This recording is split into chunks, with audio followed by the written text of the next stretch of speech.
You are listening to Words with a Mad Coach. I am Mad Coach. I am Mad Coach. I am.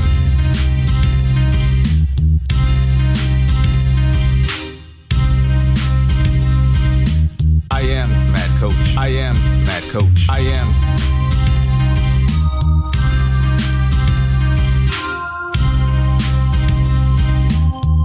You are listening to Words with a Mad Coach. Just for a second, let us look through the lens of a reporter. And this reporter is walking down the street and he sees two guys in a gi and he says, "Why are you doing what you're doing?" He's looking at arm bars, he's looking at chokes, he's looking at rear nakeds, guillotines, triangles, sweeps, standing up in base, and he says, "Why?" Why doesn't he ask how? Because his eyeballs already tell him what mechanics are taking place. He sees guys standing up, he sees guys moving to the left and the right. He has an idea of the how. He may not understand the intricate details, but from an awareness position, he has a small bit of the how, but not the why. He doesn't understand why they're doing it in the first place. He doesn't understand why they're on the sidewalk. He doesn't understand the intricacies of the choke. Why does he grab the gi this way versus that way? When you get into the why, you go deeper and deeper into the rabbit hole because you begin to ask more questions. This is true with your fears. Everyone wants to say that I'm the best or I suck, but they don't understand how they're the best or how they suck. They're quick to answer the question why without the how. Because when you ask them how do you suck or how are you the best, they can't give you an answer. If you ask them why before proposing such a situation where you ask for the how, they will tell you because other people say so. Because I just feel it. And I'm a big fan of learning to use your emotion, but the emotion is such a high energy charge that it can drain you if you don't manage it, and you manage it through state.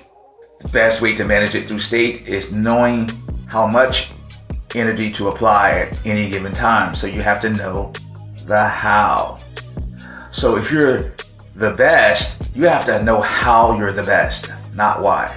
You'll get to the why, but you got to go through the how. You have to look at obvious measures of evidence that tell you, that give you feedback, that recognize that you are the best. You have to look at these situations. For instance, if you have 10 people in a room and they're all shooting a basketball into a goal, and your criteria for the best is who makes the most goals out of 10, and you're the only one to do 10, and everyone else does 5 or less, you are the best based upon that criteria. It doesn't mean you can join the NBA, but you are the best in terms of that little experiment. You've given the best results. Let's say that you're the worst. The same thing would apply. They would take a look at what the criteria is and look at your performance based upon that criteria. That is what would determine whether you're good or bad at something. You have to know the criteria. So why don't you know the criteria? Number one, it's not given. You have nothing to measure yourself against. Whether you set the criteria or someone else sets the criteria or the world sets the criteria, you have to have something to measure yourself up against. If a piano is falling on your head out of the sky, that's the criteria. You live or die based upon how you respond to that. You do nothing, you die. Piano falls and crashes, you get out of the way, you live. That's the criteria. Sometimes it's not always a spoken out loud statement. Sometimes it's just you're in the environment and you can feel the situation, your gut feeling, and you know what must be done. You do it. You respond to it. That is how you know if you're good or bad, because you begin to get better. You begin to develop habit of responding to situations. You don't freeze. You don't stand there and just die. You set challenges for yourself. When you set challenges for yourself, you set the criteria. So let's say that in that experiment of playing basketball, they want the best out of 10. But let's add another factor. Let's say they give you 1 minute to get this 10. And in that 1 minute, you shoot 10 and you're perfect, but you continue to shoot. And you get 11, 12, and 13, and 14. And you just continue to shoot in that 1 minute. So now you've gone beyond the criteria. You set a new criteria for yourself. Instead of just aiming for the 10, you aim for the best of 15, the best of 20, whatever it is. Whatever you think you can do inside of that minute. Your validation comes from yourself. You set challenges for yourself. You respond to situations that are out of your control. And then you push beyond the expectations of others. That is how you validate yourself.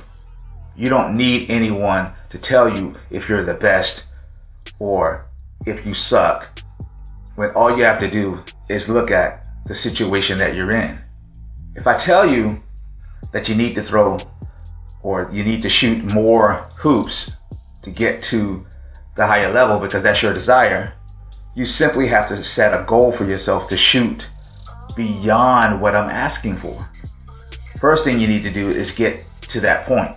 You need to get to that basic point that I'm telling you, you have to have a minimum of this. Do that. Then push beyond it. If you're not getting to the basic levels of anything, you're always going to feel like you're the worst at it. You only can prove that you're the best, feel that you're the best, because you go beyond expectations. If you're saying it and it's no evidence of why you're the best and it's just fluff conversation, it's because you don't know your numbers. You don't have any real evidence of you being the best. The Bible teaches us that no man runs a race lest he strives to win. The guy who wins is the best. It is okay to have athletic endeavors, but you should want to win the endeavor. And from the winning by itself, all these little factors I just talked about, the unknown things you need to respond to, setting challenges for yourself, and bursting beyond the expectation of others, they're there.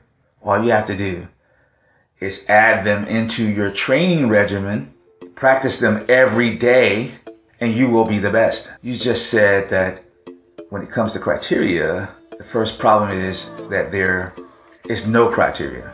That is the problem. When no one sets a criteria and you don't set one for yourself. But what if they do set a criteria? What if I do set one for myself?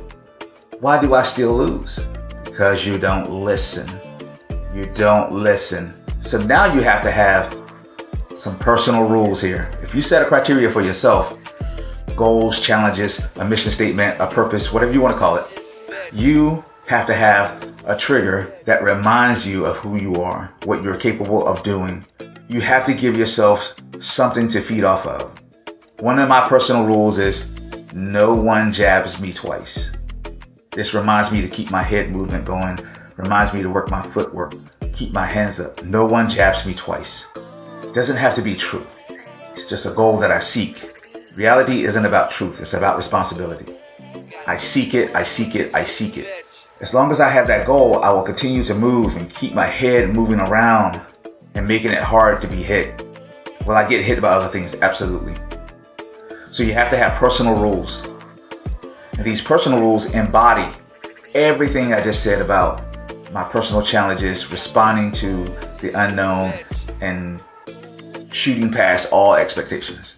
It embodies all of that mentality. It keeps me engaged, keeps me in the fight, keeps me going. That's the gift. That's why you do it. No one can take that away from you. No one can take that away from you. I remember Muhammad Ali saying, or a statement that was written about Muhammad Ali saying that he doesn't count his sit-ups until they start hurting. That means he's moving beyond that level of expectation. Whereas his coach may say, hey, I want you to do 100 sit-ups. Ali doesn't start counting until they begin to hurt. He took the expectation and made a challenge for himself. He went beyond the level that everyone else had set for him. He changed the criteria. And look who Muhammad Ali is in our history. Greatness is not that hard. The work is. Achievement's not that hard. Success, not that hard. The wealth, the fame, none of that's that hard. The work is. The work is the one thing that unifies all of that. And it's the one thing that most people don't want to do. And if they do it, they only do it in a way that's comfortable.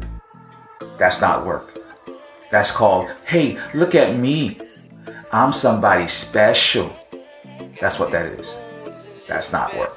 As long as you don't take into account external disappointments, people trying to resist you, people hating you, people who want your spot. If you don't take all of those external factors into account, you will never really be as great as you think. Somebody's always trying to knock your head off, and that's a reality in combat sports. Nobody's coming into this fight to see you win. They are there to take the win away and earn that name and reputation for themselves. There's only one spotlight, and they want to be the one to stand in it. You have to ask yourself, what am I going to do about it? If you haven't made up your mind, you'll do nothing. Why? Because you don't have a how. You don't have a real process in the way your mind works and how you think. That's what's going to get you through. If you pay attention to your personality and you have realistic perspectives on good at this, I'm bad at that, and it has to be relevant to the task. Being the best guy in your gym is the first start. Being the best guy in your city, being the best guy in your state, being the best guy in your circuit, being the best guy in your county, you have to have true ways to identify problem areas, measure them, go beyond them, test them, set new goals, achieve again, set new goals, achieve again, measure, test, achieve. It's a continuous process. The minute you start thinking that you've arrived somewhere, then you'll know why you suck. You'll know why you fail. But the minute you keep setting new boundaries for yourself, keep raising the bar for yourself, then you'll know why you're the best. I am Coach Sess, and you've had words with the Mad Coach.